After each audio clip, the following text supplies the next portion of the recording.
कुछ दूर ही चली थी कि उसे एक लड़की की रोने की आवाज सुनाई दी। रुको पिताजी। क्या हुआ बेटी? पिताजी, क्या आपको भी किसी के रोने की आवाज सुनाई दे रही है क्या? हाँ बेटी, सुनाई तो दे रही है बेटी। चलो ना पिताजी, उसे ढूंढते हैं। पता नहीं वो क्यों इस जंगल में रो रही है। विनीता के कहने पर ढूंढते हुए किशन उस रोती हुई लड़की के पास पहुंचा। बेटी तुम कौन हो और इस जंगल में बैठकर क्यों रो रही हो? मैं एक दुखियारी हूँ। मेरा नाम सुधा है। आज ही मेरी माँ मर गई है और अब इस दुनिया में मेरा कोई अपना नहीं है, इसलिए मैं इस जंगल में आत्महत्या करने आई हूँ। कोई भी जंगली जानवर यहाँ मुझे मारकर खा जाएगा तो मेरे लिए अच्छा ही होगा। सुधा की बातें सुनकर किशन और विनीता सोचने लगे, ओह, इसका मतलब ये लड़की यहाँ प्राण गंवाने आई है। इस दुनिया में इसका कोई अपना नहीं है। क्यों ना मैं इसे अपने साथ घर ले जाऊं। ऐसा करने से इसको भी कोई सहारा मिल जाएगा और माँ पिताजी की देखभाल करने के लिए भी कोई हो जाएगा। इतना सोचकर विनीता बोली, सुधा, तुम्हें प्राण गंवाने की कोई आवश्यकता नहीं है। आत्महत्या करना कायरता है। तुम हमारे साथ चलो। ये तुम क्या कह रही हो? मैं ठीक कह रही हूँ सुधा। हमारे साथ रहने से तुम्हें कोई दुख नहीं होगा। विनीता की बात सुनकर सुधा बोली, मुझ जैसी अभागी को अब और क्या दुख होगा। सुधा के पास भी कोई दूसरा विकल्प नहीं था। विनीता की बात मानकर वो चारों घर पहुँचे।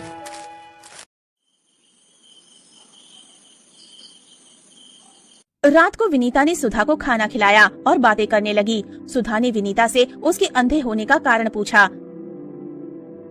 विनीता ने सुधा को अपनी सारी कहानी सुना दी और उदास हो गई। विनीता को उदास देखकर, दीदी, आप इस तरह उदास क्यों हो गयी?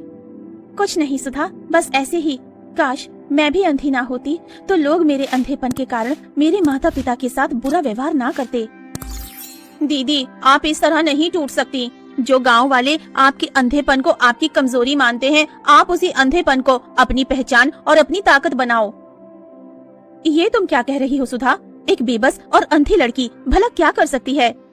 दीदी, इस दुनिया में कोई बेबस नहीं है। भगवान ने हर एक इंसान को किसी न किसी चीज के लिए बनाया होता है। बस अपना हुनर पहचानो और आगे बढ़ो। ये सब तुम क्या बोल रही हो सुधा? मुझे तो कुछ समझ में नहीं आ रहा है। और रही हुनर की बात, तो मेरे जैसी अंधी के पास क्या ही हुनर होगा। अभी मैंने आपके हाथ से बना हुआ खाना खाया था। आपके हाथों में जादू है दीदी। आप जैसा खाना बहुत से लोग नहीं बना पाते। क्यों ना आप एक छोटी सी खाने की दुकान खोल लो। सुधा की बात सुनकर विनीता कुछ सोचकर बोली, सुधा, ऐसा हो सकता है क्या? पर एक अंधी के हाथों से बना खाना कौन खाएगा? सब खाएंगे, क्योंकि आपके हाथों में जो स्वाद है वो ज्यादातर लोगों के हाथों में नहीं होता। इसलिए आप मेरी बात मानो और खाने की दुकान खोल लो। मगर सुधा, ये सब मुझ अकेली अंधी से कैसे होगा?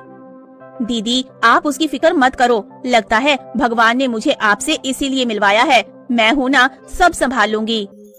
और फिर सुधा उसके माता पिता के साथ मिलकर घर के पास ही एक छोटी सी खाने की दुकान खोल लेते हैं। दुकान बनने के बाद वहाँ एक ग्राहक आया और बोला, बहन, क्या यह दुकान अभी नई खुली है यहाँ? जी साहब, ये दुकान आज ही नई खुली है।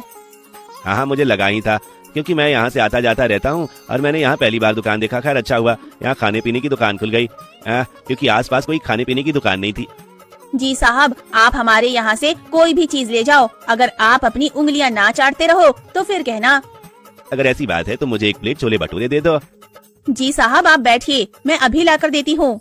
और फिर विनीता ने जल्दी जल्दी पूरी सफाई के साथ गरम गरम छोले भटूरे बनाए और सुधा ने लाकर ग्राहक को दिए। आहा, इसकी खुशबू तो बहुत अच्छी आ रही है, मुझे तो सब्र ही नहीं हो रहा। और फिर ग्राहक जल्दी जल्दी विनीता के बनाए छोले भटूरे खाने के बाद बोला, बहन, तुमने तो कमाल कर दिया। सच में तुम्हारे हाथ में जादू है। आज तक मैंने इतना स्वादिष्ट छोला भटूरा नहीं खाया था। साहब जी, ये मैंने नहीं, मेरी दीदी ने बनाया है। रुकिए साहब, मैं उन्हें बुलाकर लाती हूँ। तुरंत ही सुधा विनीता को बुलाकर ले आई और विनीता के बारे में ग्राहक को बताया, जिसे सुनकर, बहन, भले तुम देख नहीं सकती हो, मगर फिर भी तुमने इतना स्वादिष्ट छोला भटूरा बनाया है। तुम्हारे हाथों से बने छोले भटूरे खाकर तो मेरा दिल खुश हो गया। अब तो रोज मैं यही नाश्ता खाया करूँगा और साथ में सबको यही का पता दूंगा। ग्राहक से की गई तारीफ से वो बहुत खुश हुई थी और फिर इसी तरह से दिन ब दिन विनीता की दुकान पर भीड़ बढ़ने लगी।